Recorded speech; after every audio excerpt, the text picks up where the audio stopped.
Section 7.4, adding and subtracting rational expressions. Hey, so we've just gotten done practicing multiplying and dividing, which if you remember with fractions, multiplying and dividing is quite easy, multiply straight across.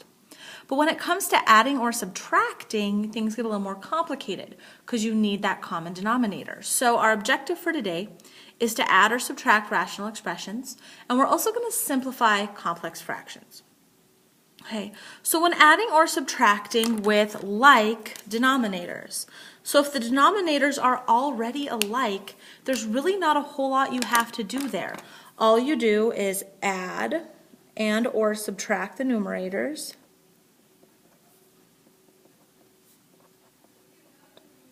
and put it over that like denominator.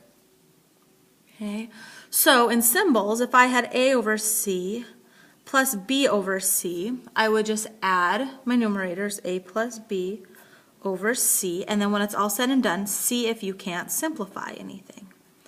Like we did in the last section, look for those common factors. Okay. For example, if I have 5 over 21x plus 2 over 21x, if you notice these denominators here, the 21x and 21x are the same. So I can just add the numerators, because we're adding 5 plus 2 is 7, and put it over the 21x. And now we look to simplify. Well, 7's a factor and this 21 is a factor, but 7 also goes into 21, so I can simplify the 7 over 21. Let's see, 7 goes into 7 once, so it goes into 21 3 times, so this ends up being 1 over 3x. So there's my simplified. Okay. All right, so let's extra example 1 part B. We have, again, look at your first thing when adding and subtracting fractions, look at those denominators. My denominators are the same, they're both x minus 5, so I can just subtract my numerators. So I had 4x minus 3, well that's just 4x minus 3 all over x minus 5. And then again, you always, when you're done with fractions, you always look to simplify. Can I simplify it? So we want to look, does my numerator factor at all? 4x and a 3. There's no common factors in 4 and 3, so I think that we're done at that point. With this 4x minus 3 all over x minus 5. Okay, now I have 2 your turn problems, so I'd like you to go ahead and do these. These are your turn. Find the sum or difference. So pause the video and work out your turn problems 1 and 2. Okay. All right, now we can go on and do adding, subtracting with unlike denominators. If the denominators are unlike, you gotta get them to like first. So you have to get a common denominator first.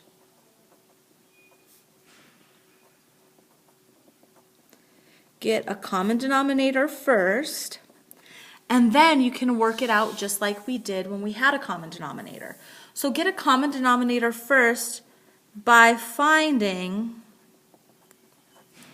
the least common multiple of the denominators. Okay. By finding the least common multiple of the denominators. So we're going to go ahead and practice that skill first. So to find the least common multiple of the denominators, first things first is you have to factor it so you can see all of their factors. And look for those common factors. So let's go ahead and let's factor. So here we want to find the least common multiple between these two things. So first things first, I need to factor them. Okay, well, 6x squared minus 54. Well, let's see, do they have a common factor? Well, does 6 go into 54? Not entirely sure. Let's see, 6 times 6 is 36. 6 times 7, 42, goes in. 6 times 8 is 48. 6 times 9, 9 is 54. So, yep, they have a common factor, so I can take a 6 out. I'm left with x squared minus 9. So then this would factor into 6, x plus 3, x minus 3. Difference of squares. So I factored that. Now we need to factor this one. Well, I can factor a 9 out of everything because 9 is a product of all of those. So we'll take a 9 out. X squared minus 6x plus 9. Now let's factor this. So we have a 9 out front. Let's see. X. Let's see. Multiplies to give me 9. Adds to negative 3 and negative 3. Okay, So to find that least common multiple, we need to make sure that we have everything that these guys have in common. So first, let's look at the least common multiples of the 6 and the 9. So what's the smallest number that both 6 and 9 go into? Well, I think that would be 18. 9 times 2 and 6 times 3, so we'll need to do a multiplication. Okay, and now let's look. I would need an x plus 3 because I've got an x plus 3 there. So I've got that x plus 3 taken care of. And then now x minus 3's. Well, if I have one x minus 3, it'll take care of one of each in each of these. But then I need another x minus 3 to take care of that guy there. So we'll need another x minus 3. So the least common multiple, if I was to simplify it, would be x plus 3 x minus 3 squared. So you need to make sure that you have one that your least common multiple take cares of every single factor in both of them. Okay. So there's my least common multiple. So that would actually be the common denominator if these were both my denominators. Okay. So we're going to use that to actually help us find the sum of fractions, because that's our first step, is finding that common denominator. So first things first, factor your denominators if you can. So first look, these do not have a common denominator, so I'm going to have to factor. Well, 12x squared doesn't really factor. Well, x squared plus 1, I can take an x out, and I'll be left with an x plus 1. Okay, so now we need to look at what do we need for a denominator. Well, I'm going to need the 12 to take care of that, so I'm going to write two fraction bars. And I want to have the same denominator. They're both going to need a 12. And I need to have an x to the second. Well, this already has an x. So an x to the second would work in both of them. But then I haven't taken care of this x plus 1, so I'm going to need an x plus 1 also. So now we need to figure out, what do I multiply this by to get to here? I've got a 12. I've got an x squared, so I'm going to need an x plus 1. So that's what I have to multiply the numerator by. Because if I was now simplify this, the x plus 1s would cancel. I get back to where I started. Okay, do the same thing with this fraction. Well, I've got an x, but I need a 12x squared, so I'm missing a 12 and another x. So I'm going to have to multiply the x that's already up there by a 12 and another x, but I already have an x plus 1. Okay, so now we distribute and add. So I would have 8x plus 8 plus, when I distribute this, that would give me 12x squared all over my denominator, which is 12x squared times x plus 1. Hey, now we need to rearrange and factor and simplify this if we can. So we'd have a 12x squared. I'm going to put it in a better order.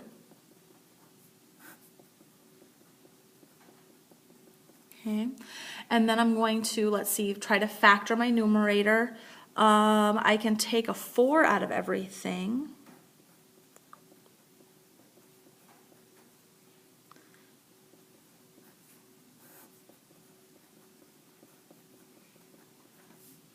Hey, and now my 4 and my 12 will simplify. Hey, and then now we need to see, will that factor to where it'll cancel with that? So let's play around a bit. Let's see if it'll factor. To multiply, we need a 2 and a 1 to get to 2, and we need a 3x and an x. They're both plus 3x squared plus 3 plus 2 is 5, so that doesn't work. What if we switched up the 1 and the 2? 3x squared plus 6x plus 1. Nope. So nope, that doesn't work either. So I'm pretty sure that thing doesn't factor. We could keep trying, but I'm pretty positive. So we'll have 3x squared plus 2x plus 2 all over 3x squared times a quantity x plus 1. And that's about as simple as we can get it. All right, let's do another one. Okay. All right, so first things first, we're finding the difference. So I want to subtract these. So first, my denominators are not the same, so I'm going to need to try to factor them to get them to the same. To get my common denominator, this would be x. Minus 2 minus 1, I think. Minus, and then we have a negative 2x. I can take a 2 out of that, and I'm left with x minus 2. So now we look at our factors. So now I need a common denominator. Well, I'm going to need an x minus 2. And the x minus 2 takes care of that guy and that guy. I'm going to need an x minus 1. Takes care of that, and I'm going to need a 2. Put the 2 out front. So now I look, what do I have to multiply this by to get to there? It's minus 2, x minus 2, x minus 1. A 2. So I have to multiply this by 2. So we'll have 2, 5x minus 1. And then I need to take this negative 2x minus 1 and multiply it times what's missing. 2's there, an x minus 1. Oh, forgot a parenthesis there. Okay, so now we distribute and then subtract. So I'm probably going to need 2 steps to get that all in. Let's see, so we'd have 10x minus 2 minus, and then I would need to subtract this whole thing, so I'm going to keep that in parentheses. Now let's distribute. So we'd have negative 2x squared plus 2x minus x plus 1 all over my common denominator, which is 2x minus 2.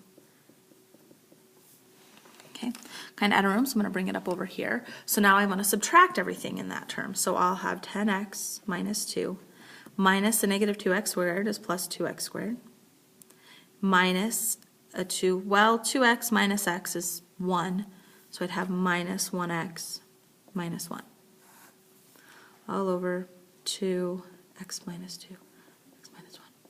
Okay, now let's rearrange, put together like terms. So I'll have a 2x squared out front, and then I would have a minus 9x minus 3. Okay, so now we want to look to see if this guy factors. Oh, I missed a sign. That's positive 10x minus 1. That should be plus 9. Missed a sign. Okay, so now we want to look to see, does this guy factor at all? So let's try organized factoring. Let me switch colors. We're going to do some organized factoring over here.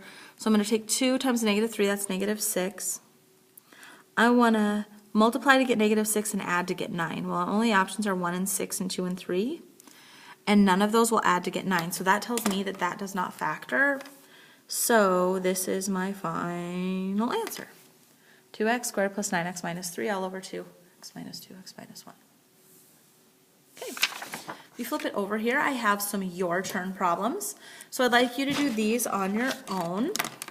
Finding the least common multiple here, number 3. And your turn, you're finding the sum and the difference, okay, of fractions. Okay, a little hint on 5. You need the common denominator between all 3 of these. So you're going to have to make sure you have every factor taken care of on all 3 of those denominators. Okay. All right, so now we're on to this idea of a complex fraction. First of all, what is a complex fraction? Okay, a complex fraction is simply a way of saying a fraction in a fraction. And we dealt with them kind of briefly when we took like 1/2 and divided by 1/3. If you remember that from our maintaining mathematical practices, this is a fraction within a fraction. What did we do? We multiplied by the reciprocal. We treated it like a division. This thing right here is just meaning a division, so we multiplied by the reciprocal. We're going to do the same thing with our complex fractions here. But first things first is you need to make sure you only have a fraction over a fraction. So you need to, first things first, when simplifying, is you need to simplify the numerator and the denominator. You need to simplify the numerator and the denominator to one fraction. Meaning you just want a fraction over a fraction. To one fraction each, meaning you have a fraction in the numerator and a fraction in the denominator. Once you're done doing that, multiply by the reciprocal.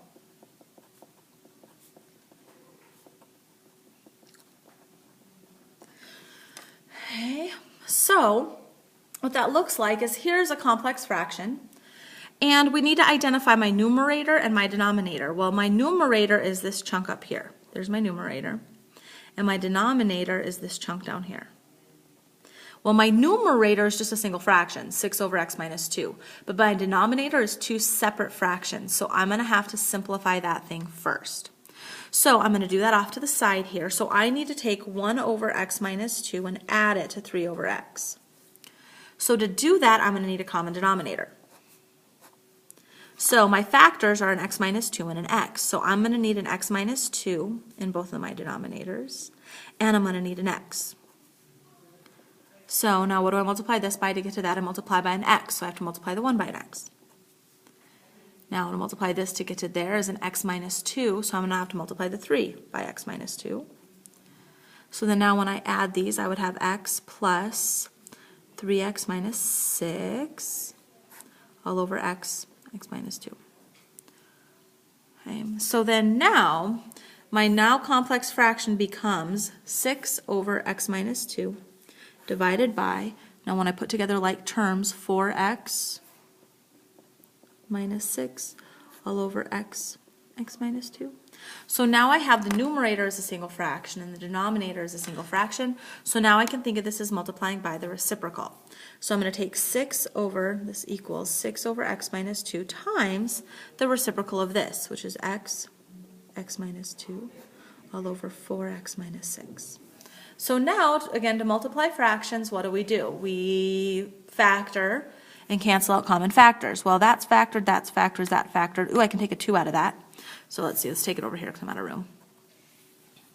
So I'll have 6 over x minus 2 times x minus 2 all over, I can take a 2 out of this, 2x minus 3. Okay, common factors, those will cancel out. My 2 will simplify out with a 6 by 3. So my numerator will be 3x. My denominator will be 2x minus 3. And I canceled out the negative 2, so my x cannot equal 2. So there is my simplified common fraction. 3x over 2x minus 3, and x cannot equal 2.